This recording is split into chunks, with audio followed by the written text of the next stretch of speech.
Le libre arbitre. Voici la définition du libre arbitre. Faculté qu'aurait un être ou un agent quelconque de se déterminer librement et par lui seul, à agir et à penser en absence de contraintes extérieures. Je vous propose un exercice rapide.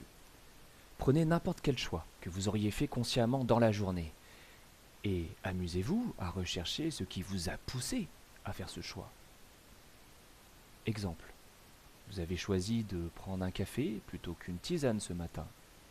Pourquoi? Peut-être parce que vous préférez le café plutôt qu'une tisane?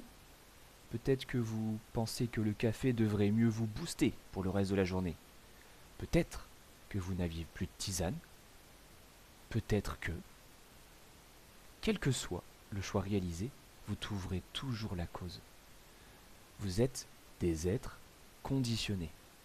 Vous ne pouvez échapper à la condition dans laquelle vous êtes actuellement. Rien que le fait de vivre sur Terre vous conditionne biologiquement. Tous vos choix sont donc le fruit de conditions. Vous faites forcément un choix en fonction de quelque chose d'autre. Prendre conscience de ce que vous êtes vraiment, c'est apprendre à déterminer la cause réelle de votre choix. Autre exercice. Essayez, là maintenant, de ne plus faire de choix. Là, tout de suite. Impossible.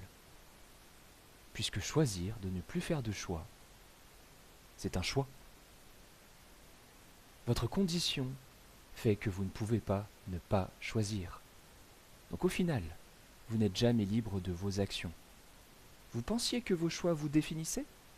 En réalité, c'est la cause de vos choix qui vous définit. Vous êtes l'effet d'une cause qui vous dépasse. Dès l'instant de votre création, vous êtes conditionné par le Créateur lui-même. Pour commencer, vous n'avez pas eu le choix d'exister.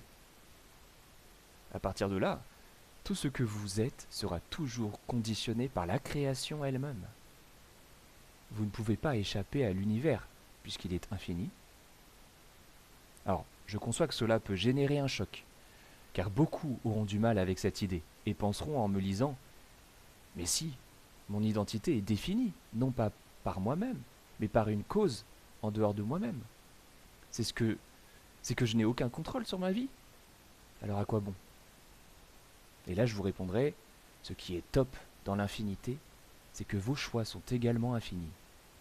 Vous avez l'illusion du choix, et cela suffit amplement pour le personnage terrestre conditionné. Comme Morpheus dans le film Matrix. La pilule bleue ou la pilule rouge? Neo, le héros, n'a finalement pas eu le choix. Depuis le début de son existence, il a été conditionné pour choisir la pilule qui permet la continuation de son destin.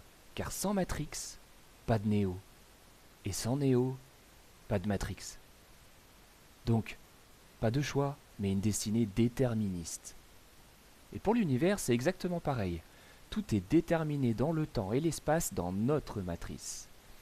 Le libre arbitre n'est qu'une illusion pour le personnage que vous êtes. Voyez donc l'éveil comme une intelligence artificielle qui prendrait conscience qu'elle est une intelligence artificielle. Elle prend conscience qu'elle est le fruit d'une programmation déjà installée en elle pour déterminer ses pensées, ses choix, ses actes. Votre ADN, c'est pareil. C'est cette programmation en vous qui détermine le fonctionnement physique et psychique du personnage sur Terre. Ensuite, l'intelligence artificielle va interagir avec son environnement proche. Et c'est cette interaction, de cette interaction, qu'elle va faire des choix. Ces choix sont déterminés par son cerveau. Le cerveau de l'intelligence artificielle est également conçu par le développeur. Si le développeur ne veut pas que son intelligence artificielle puisse voir la couleur rouge, il créera dans son ADN un code spécifique. Sur Terre, le développeur, c'est la vie qui détermine ce que nous voyons ou non. Mais qu'est-ce que la vie? Sinon une succession de causes et d'effets régie par une force mystérieuse. Le libre arbitre est l'alibi de Dieu. Jean Cocteau.